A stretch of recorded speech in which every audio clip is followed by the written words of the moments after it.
we as a school system, we as educators, we're ringing the alarm. We're sounding it loud, saying something needs to change. We are at a breaking point in the province of Ontario. Something needs to change, and it needs to change now.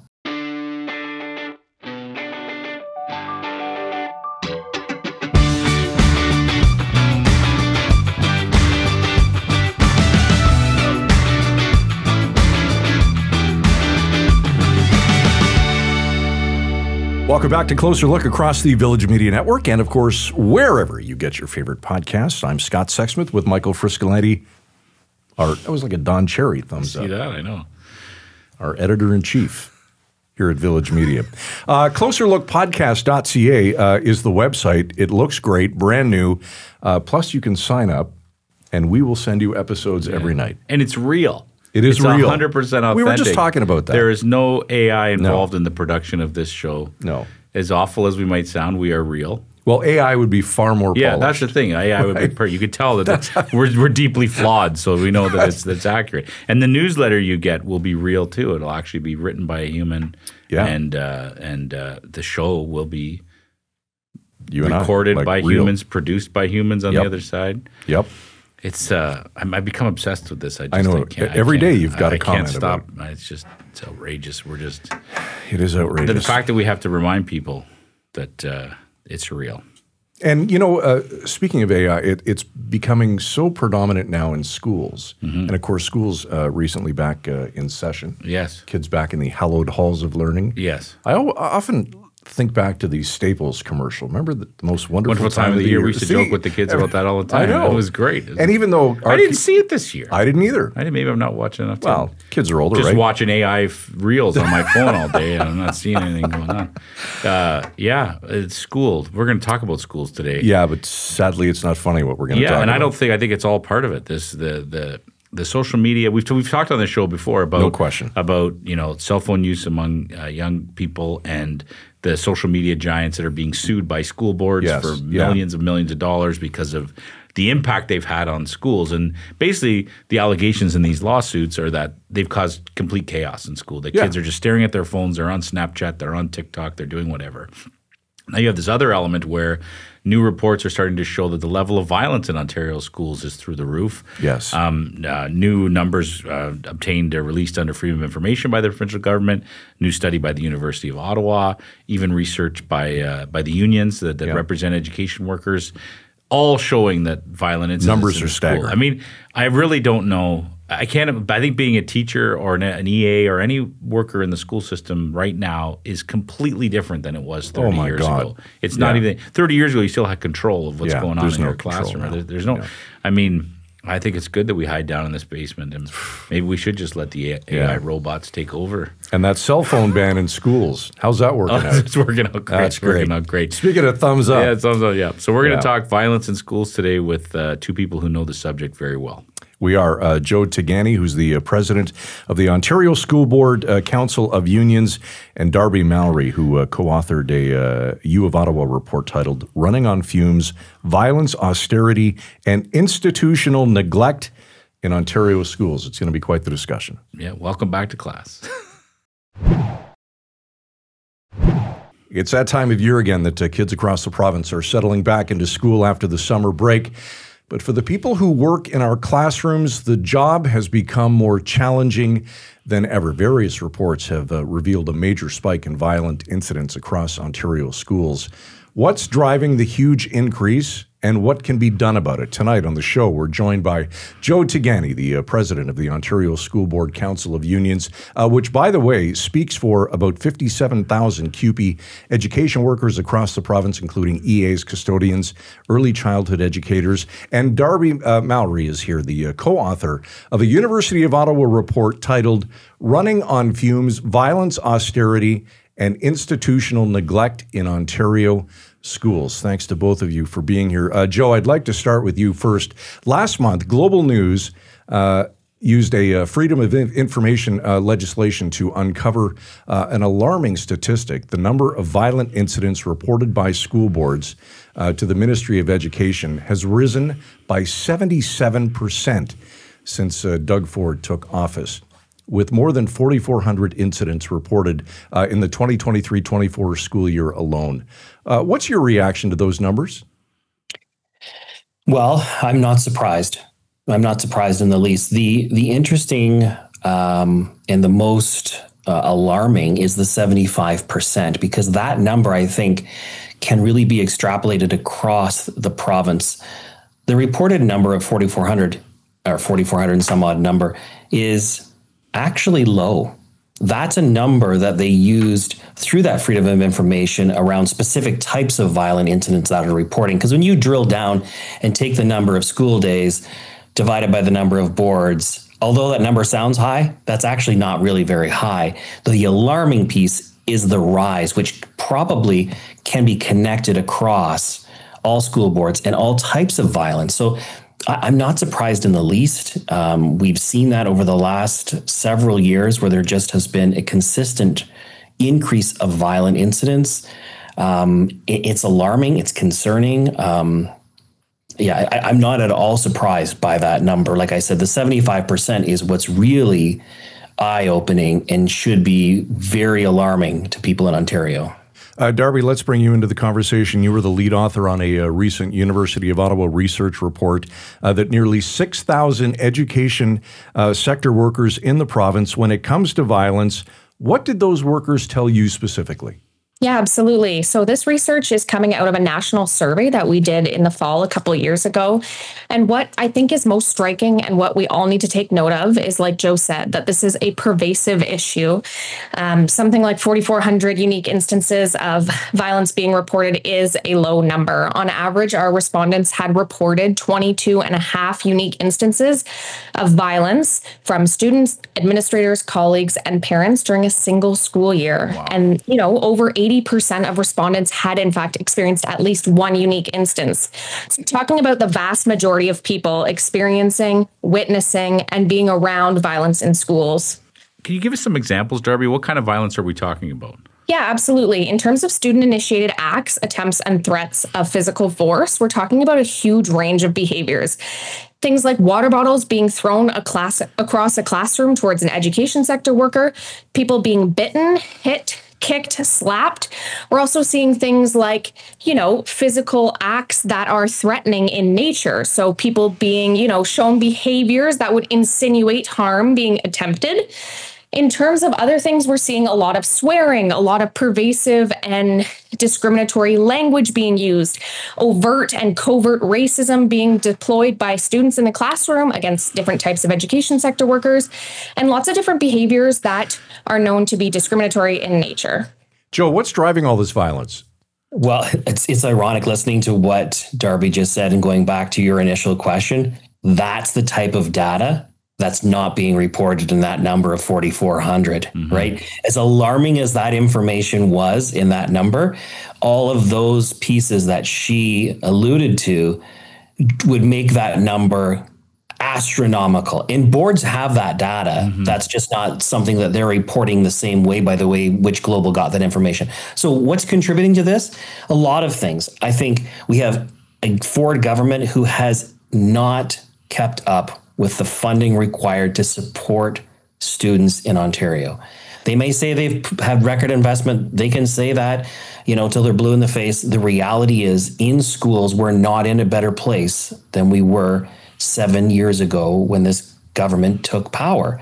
We have less education workers to support all different types of students and those student needs. And they're very different, very complex needs. And as Darby alluded to, there's a lot of different pieces of that. Having more people in schools to help would help mitigate some of those things before they happen. So we could actually cut those things off before we end up in a crisis situation in our schools. And unfortunately, that's become the norm. We have crisis after crisis, fire after fire in classrooms across the province. But unfortunately, we need to see a real investment in frontline education workers in Ontario. Darby, this is an obvious question, but how is all these incidents impacting the people who are on the front lines and doing this work? Yeah, I mean, I think that's part of what's really devastating about this is that going to work every single day, experiencing or witnessing violence has become the reality and what's normal for most education sector workers across Ontario. And I would go so far as to say across Canada. So I think there's inevitably a huge impact on workers. People are disillusioned with the lack of impact that is going on. And as a result, they're less likely to report, which, as Joe said, is really coming out in the data that's been able to be accessed by Global News. And I think that that's what we're seeing. Not only are people being physically impacted by the injuries, illnesses, having to take time off work to cope with an injury they've sustained in the workplace, but there's also the mental injury that is caused by going to work every single day and experiencing violence, being told that this is part of your job description, being told that there's no solutions available to help mitigate or manage the violence, and being expected to continue to face it every single day with no end in sight. But beyond that, we know that these education sector workers are parents, their spouses, their family members. These people are going home having experienced violence in the workplace on an almost daily basis and carrying the troubles of that home. They may be exhausted. They may be too tired to, hang out with their own children. And I think that that's an impact that's often overlooked.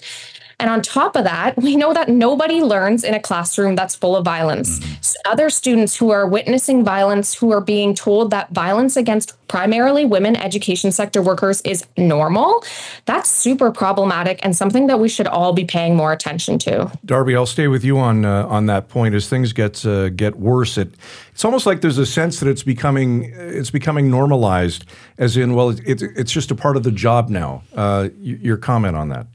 Yeah, absolutely. And I think that's certainly something that has happened. The vast majority of education sector workers we interviewed and surveyed over the last couple of years spoke about the ubiquity of the violence and how that's become normalized. So like Joe was saying, there's a huge underreporting issue. And that's just the simple reality of the fact that when somebody experiences multiple incidents of violence on a daily basis at work, they can't be expected to take time during their personal day after work when they finally leave the workplace to report 12 different instances using 4 forms for each instance. It's just unmanageable. And I think that that really speaks to the way that it's becoming normalized. Of course, there are instances that are absolutely being reported, but I think that I would go so far as to say that those are the most severe instances. The daily sort of hitting, slapping, kicking, those little, maybe more minor in terms of behaviors are not often being reported. And more we see that those are being framed by administrators as just, a small behavioral issue. They swipe it under the rug and expect that it's not going to need to be dealt with because they are coping with the reality that schools are vastly understaffed and vastly underfunded, and they just simply can't keep up with the amount of issues that are happening in the classrooms on a daily basis. We talk about resources. Joe, do you have numbers on, are there actually fewer EAs in classrooms now than there were, say, 5 years ago? Yeah, I wouldn't say there are less, but there are more needs, right? The diverse needs that we see in our schools now, we haven't kept up with the demand, right? We know more about, we actually are better prepared as a society to help support students. Unfortunately, we don't have the funding to get boots on the ground in schools to help support these students that are coming into our schools. A great example of this is we often look at COVID. COVID became this really bizarre, element in our life. You would think coming out of COVID, when we could have predicted there would be some odd social behaviors from all generations, not just kids, but kids in particular that really struggled being at home, not seeing their friends. Like they just had such a different existence for that period of time. You would think you would have doubled down as a government to try and find a way to invest and make sure that those kids had the right pieces in place for them moving forward. But there really wasn't. There was, a focus on cleaning protocols, and that was important. Don't get me wrong. But we forgot about all of these little people, especially transitioning into school, but also kids from, grades 6, 7, 8, 9, 10, 11, 12, all of them that basically were off the grid, were unable to communicate, didn't have any social or human interaction. It was such a weird time, and we have not really got back to where we needed to with putting investment into our schools. So, I think there's a real solution. Yeah, it's investing in frontline education workers in the province of Ontario to make sure that the right supports are in place to help these kids that really they're not doing anything wrong, right? That's the one thing I really need to point out, that they come to school to learn, and we need to try and figure out how to best support them in that process. You make a great point about the lingering effects of COVID, and then you worry about how much of that still lingers. You're absolutely correct. Darby, what struck me too about your research report was the stat that nearly half of respondents experienced parent-initiated harassment, which really concerns me as a parent of 2 kids in school.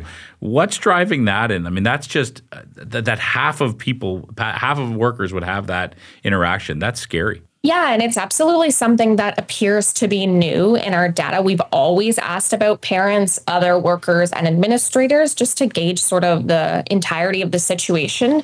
But the fact that almost half of respondents have experienced at least one instance of parent harassment with an average of over 4 is certainly striking information. I think there's many things that are going on for sure.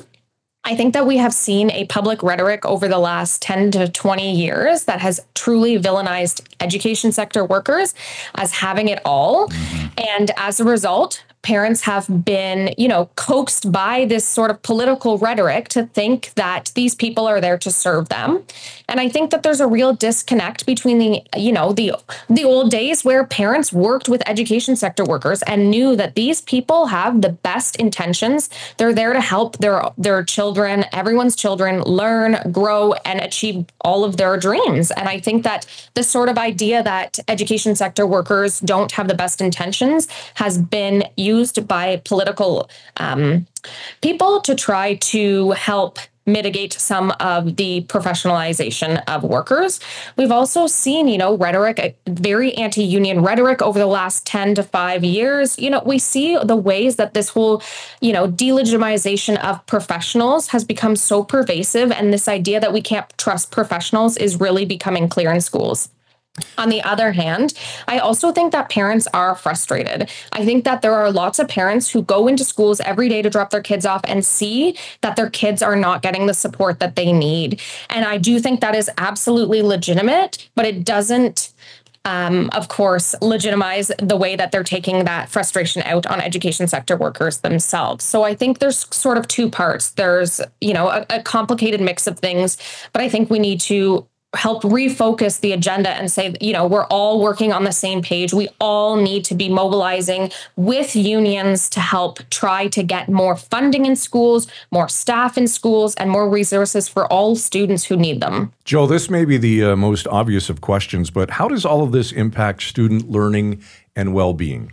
Yeah, with violent incidents in classes, in schools up, it disrupts learning. So every time there is a disruption in a classroom, whether that means a classroom needs to be vacated because the student might be in crisis, it's impacting students every single day. We have, Darby alluded to it, we have a massive recruitment and retention issue. So we have insufficient supports now. And when we have people that are away that can't be replaced because people aren't going to come in and do that work anymore because it's no longer desirable to come in and potentially be a punching bag in a school setting when you're coming in and going to deal with that level of violence. We're talking about, and I'm sure if we had more time, we could get into specific testimonials that I'm sure, would break your heart. And Darby could allude to the different things that I'm sure that they've read. People, the level of exposure of violence that people are subjected to is that of like first responders, police, jail guards. Like that's the type of violence that we're seeing in schools that it's not being reported properly. It's not being captured. It's not being articulated. So it kind of goes back to when you come into a school, the people that are there are doing everything in their power to care for your children. But their hands are often tied, sometimes one hand behind their back, sometimes 2 hands behind their back because they don't have enough resources. They don't have enough money. They don't have enough people in the building to properly support. So that's what we see. You have you put little Jimmy or Sally on the bus and you think they're going to school and having just that perfect day. There's that communication breakdown in the home. Like, how often do parents ask their children, how was your day? What happened? You might be awfully surprised if you engaged in a conversation as a family. And that's even a challenge now, right? Families are busy. Everyone's going in different directions. They got different sports and activities and everybody's, scheduled to the max. But if you took the time to sit down and have a conversation with your kids, I think you might be shocked at the level of interruption, the level of insufficient support that they witness, depending on their age. They're able to see, wow, we didn't get to go to the library today because the library was closed because there's no person to open the library today. That's the type of thing that just doesn't get captured well enough. And I think we as a school system, we as educators, we're ringing the alarm. We're sounding it loud, saying something needs to change. We are at a breaking point in the province of Ontario. Something needs to change, and it needs to change now. It's a great transition, Joe. Because Darby, I think it was your report that mentioned how workplace violence in Ontario schools remains the best kept secret. Is that starting to change? Yeah, I think that there is certainly more recognition. I think that unions have been mobilizing on this issue for far longer than we have been researching this issue. But, our survey in late 2022 was the first national survey to look at this issue. So I think there's still absolutely room for growth. But like Joe said, we have the last page in our report is called Parents Need to Know, because it truly is a best kept secret. I'm sure there are education sector workers that roll their eyes and say, we've been talking about this for 10 to 15 years. Yeah. Absolutely. But I think that the normalization of violence and evacuations and chaos in the learning environment is also happening among the youngest learners. Many students are not going home and saying, my classroom was evacuated for the 50th time this year, because it's becoming normal to them. And so I think that's part of why we're trying to, spread the word and support union mobilization in those efforts, so that people really do understand the complexity of schools now. The truth of the matter is that schools just simply are not the same as they were 20 years ago. Can I just add something to that? Go ahead, Joe. Yeah. And even a government that's driven by EQAO data or results, that type of information, those interruptions impact learning. And no one could ever try and say that it doesn't. So by investing in education supports to mitigate those, you would actually see an increase in EQAO data. And trust me, I'm not a fan or proponent of that data as a method by which we should use, but I'm saying a government that often uses those numbers, an investment in this actually would pay dividends for them later on. So they could actually have a investment and what it looks like at the end. But again, this is a government that doesn't want to do that. They're simply looking for a way to starve the system, ultimately, in my humble opinion, to look to ways to prioritize it. And the rich will enjoy a lovely education system, and those that are not will struggle. We see it, Joe, now. I think it's 5 school boards in Ontario that have been taken over by the provincial government. They're saying that this is the best way forward for those boards. They want to get them back on track, quote unquote, I believe is the term. Will that do anything to help the workplace violence issue, the way this Conservative government is moving on taking over school boards? Absolutely not. By taking over school boards is going to have no impact on school violence whatsoever. You're going to have one appointed person coming in from the government to govern or run the school board. You have elected trustees now who are basically silenced. So even as a parent, how do you have a conversation with someone to get your message across to the board? This is simply the Ford government's way of silencing the elected people, the trustees that you and I elect in our community to be our voice at the school board level. So I don't think it's going to have anything. If anything, it's going to make things worse. Can I just add that? Go ahead, Dora. Sorry, thank you. No problem. I just want to say also, we talk a lot about structural violence and institutional neglect and the way that this lack of funding is actually causing violence. And I think that the rhetoric around, overspending and inappropriate spending is also being used to obscure important information about challenges that schools are facing. So instead of acknowledging that schools are struggling because they've been underfunded for the last 20 years, we say, oh, there's certain, trustees that have overspent, and that's why your students don't have resources. It's sort of just a scapegoat instead of facing the real truth, and that's that schools are desperately in need of funding so that they can adequately staff classrooms and provide resources for students. All right, and that is where we shall end it. The bell has rung. Joe Tagani and Darby Mowry, thank you both for your time tonight. Appreciate it. Thank you. Thank you so much. Man, how times have changed, and I'll tell you a story. I love your stories. I remember being in grade 9 French, and having the teacher throw chalk at me. Really? I'm shocked that they would throw chalk at you. Now, granted, I probably deserved it. Yeah, you did. I'm not going to say that I didn't, but... Yeah. It was the other way around. The violence used to come from the teachers, Absolutely. but it kept people in line. Just the fear of violence kept the kids in line. I remember the pointer being slapped on my desk close to my hand. I mean, we're dating ourselves. No, here, but we had an elementary school teacher who was known for that, smacking that big ruler. And I won't name names because, they could libel the person or defame them, but it's totally flipped the other way. Completely it's totally flipped the other way. I agree with what Darby said about, yes, parents are frustrated, but I feel like, that's the bell really has rung. See?